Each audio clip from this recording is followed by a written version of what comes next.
Welcome back to Nuclear News. The Sprott Junior Uranium Miners ETF is up 59% over the last 12 months. The stock market, S&P 500, is only up 24% over the last 12 months. You can see very recently there is a pullback in the Sprott Junior Uranium Miners ETF. If you're worried about that now, then you would have been worried about every single one of the other pullbacks that occurred over the last 12 months. And this chart shows how many of them there were. Now, whether you were worried or not back then didn't matter, right? Because the long-term picture played out, the fundamentals carried the space, right? So that's why we stay on top of the long-term fundamentals of the space. What is the big picture for uranium and nuclear energy assets? Well, UK nuclear industry unveils manifesto for once in a generation program outlining plans for a significant nuclear program aimed at bolstering energy security, right? Just getting started. White House embraces nuclear, making biggest push in 5 decades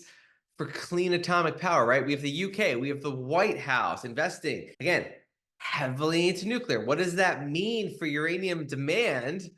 Well, last year, the Department of Energy published a lift-off report calling for a rapid U.S. nuclear build-out plan, even more aggressive than China. This is what it looks like. Over the next few decades, they're talking about almost 20xing their nuclear power deployments. This is why those charts that show an exponential uranium supply demand gap for decades from now show what they show, because there is exponential demand and it just gets more and more exponential as more and more of these countries around the world start adopting nuclear power and just pumping money into it. Duke Energy, Amazon, Google, Microsoft, and Nucor signed memorandum of understanding for clean energy in the Carolinas. Kevin Miller of Amazon Web Services said the memorandum of understanding, with a footprint of data centers, fulfillment centers, corporate buildings.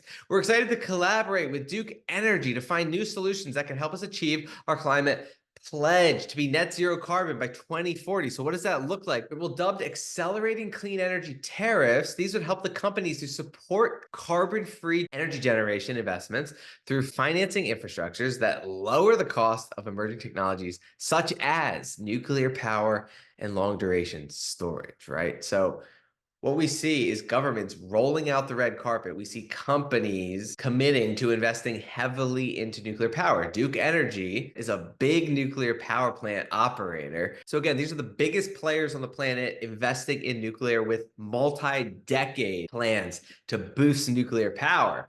Not just in the West, obviously. In Japan, energy security fears put nuclear back in favor for 2040 plan, right? Japan going big into nuclear. Again, what do these multi-decade plans look like? Well, in Canada, country will need 85 SMRs at a cost of up to $165 billion to reach 2050 net zero targets, right? That's what it looks like. Renewables not cutting it. So investing hundreds of billions of dollars in nuclear, right? That's what these net zero targets look like. Absolutely massive. And we're seeing that in Korea. Korea to invest $1.8 billion in next generation nuclear reactors. Their plan is to build 3 massive nuclear plants and 1 small modular reactor under their new energy policy. This is what the future energy mix they are projecting as part of their net zero plan. In orange, we see nuclear growing. In gray, we see coal shrinking. In blue, we see gas also shrinking. Renewables, they say, are going to exponentially increase. But again, the world has invested hundreds of billions of dollars, if not trillions of dollars in renewables, and it barely made a dent.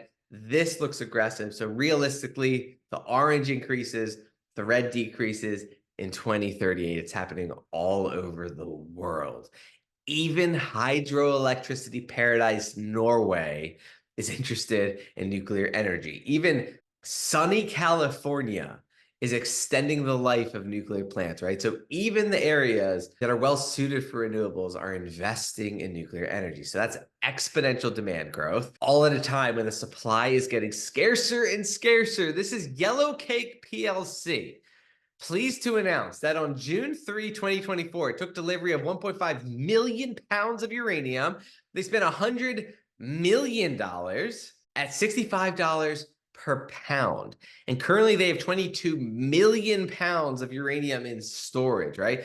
So when there's a huge supply-demand imbalance arbitrage opportunity, Wall Street firms take advantage of it, do their best to try to corner the market, and buy cheap and sell at much higher prices. So clearly this company, which is making uranium scarcer and scarcer just by buying it off the already tight open market, this company thinks $65 per pound is nowhere near where it's going to be. So clearly they expect to cash out at much higher prices.